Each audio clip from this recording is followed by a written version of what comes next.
वृंदावन में बहुत कौतूहल था। सभी ब्रजवासी बहुत आनंद में थे क्योंकि आज उनके लाला यानी कृष्ण और दाऊ जी यानी बलराम जी 2 वर्ष के हो गए थे।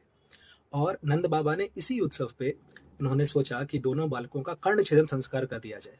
वैसे तो दोनों भाइयों के कान जन्म से ही छिदे हुए थे, दोनों भगवान हैं, लेकिन ब्रज में माधुर्य की प्रधानता है, ऐश्वर्य भाव नहीं है।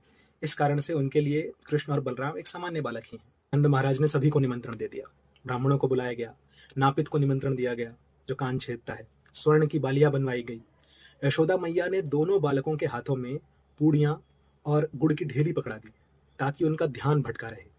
यशोदा मैया ने नापित से कहा कि दोनों बालकों का कान ठीक से छेदना, और वो निरंतर देख रही थी। उनके हृदय में बहुत पीड़ा हो रही थी कि इन बालकों का कान कैसे छिदेगा। उन्होंने उनके कान में हल्दी लगाई।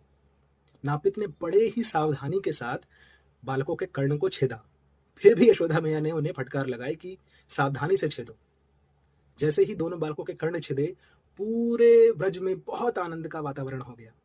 नंद महाराज बहुत प्रसन्न थे। उन्होंने सबको वस्त्र बंटवाए, सबको आभूषण बंटवाए, सबको तरह तरह के उपहार दिए।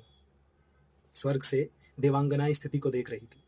वो कह रही थी कि ब्रज की जो दासियां हैं उनके ऐश्वर्य की बराबरी कोई नहीं कर सकता, तो फिर जो वात्सल्य भाव की गोपियां हैं उनकी बराबरी कौन कर सकता है। पूरे व्रज ने इस दिव्य दिन को बड़े ही उत्साह के साथ मनाया। मुनिजन हजारों हजारों वर्ष तक भगवान पर ध्यान लगाने के बाद भी उन्हें प्राप्त नहीं कर पाते, लेकिन वही भगवान बड़ी सरलता से व्रजवासियों द्वारा प्रेम में मुग्ध हो जाते हैं। श्री चैतन्य महाप्रभु ने वही प्रेम देने के लिए इस कलयुग में अवतरित हुए। श्रील प्रभुपाद जी वही प्रेम हरिनाम के माध्यम से हमें देने के लिए आए हैं।